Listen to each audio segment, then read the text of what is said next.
Hi guys, so for this week's discussion post, the first question that we had to address was what's the difference between the response to intervention, RTI, and multi-tier support system, the MTSS. I realized that throughout the reading in the textbook, and it actually explicitly said that they're synonymous terms, that they're interchangeable. But however, according to the Signed Reading article by Hurst, it outlined that there is a difference.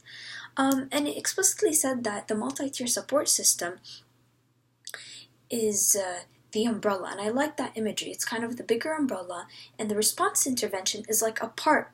It's like under that. It's a part of the multi-tier support system, but it is an integral and a core part of the multi-support system. According to that article, there was an image that I liked, and it kind of showed the response to intervention model, which is exemplified usually with a triangle, but it had other things to it because the multi-tier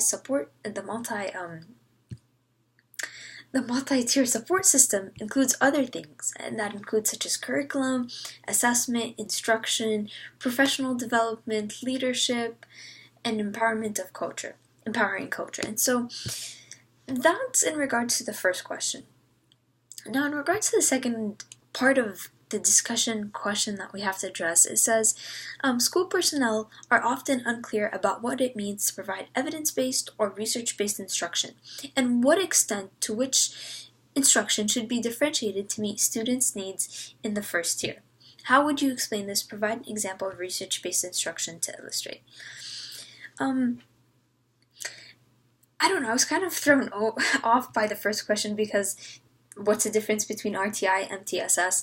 So I actually did some research online to figure out if there's actually a difference between evidence-based or research-based. And if you guys feel free to comment if you have anything about this. I originally thought that they were synonymous, but I found this one article published by the Iowa University on its Reading Research Center page. And it stated that evidence-based is, like, when we look at evidence-based programs or instruction, it means that they've been compared to other types of instruction, or there have been improvements to student learning. However, research-based instruction primarily refers to the fact that there are only theories behind it, but they're not always necessarily proven to be true. I don't know how to feel about this. Tell me, guys, what you feel about it. But I think what those two terms, if they're used synonymously, what they're trying to get to is that I guess research-based or evidence-based instruction should provide adequate opportunity for students to learn, and they should be thoughtfully planned to align with research available. According to Vaughan, actually on page 58, I'm just going to read it from there, it says, the instruction must be evidence-based so that when students are not making adequate progress and additional instructional intervention is provided, we know that students have had an adequate opportunity to learn. So, that also leads me to say, I think later on that same page, Vaughan also says, in schools where Tier 1 aligns with research, few students require more intensive tiers of instruction.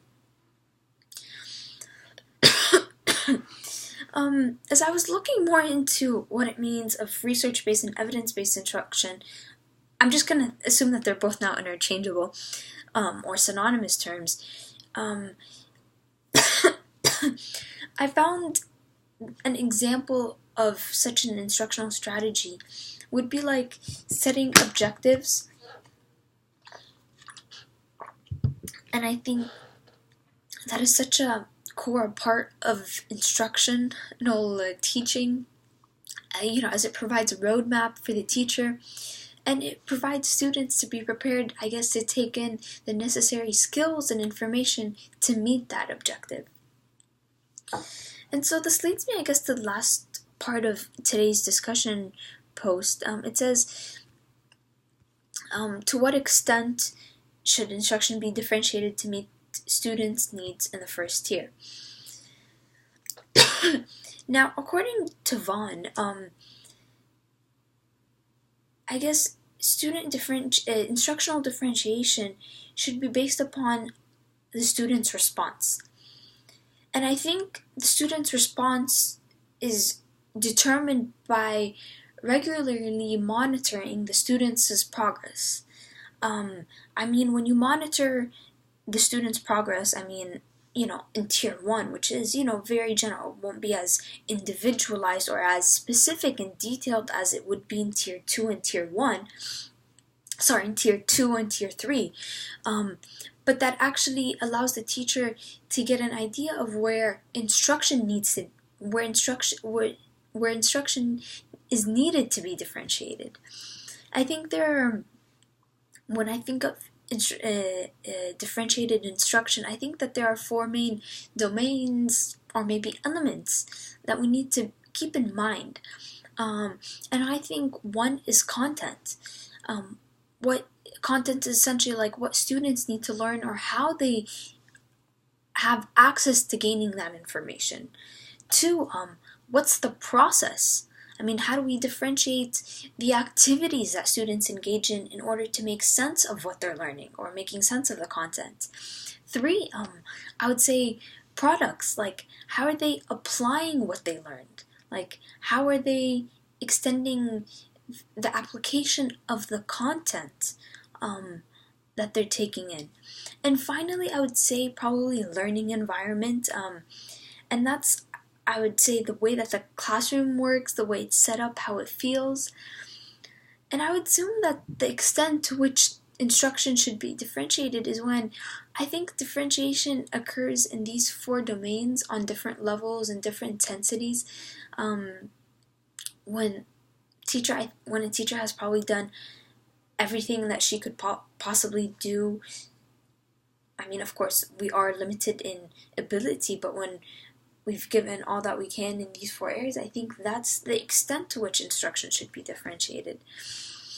I don't know, guys, what you think, but these were just my ideas.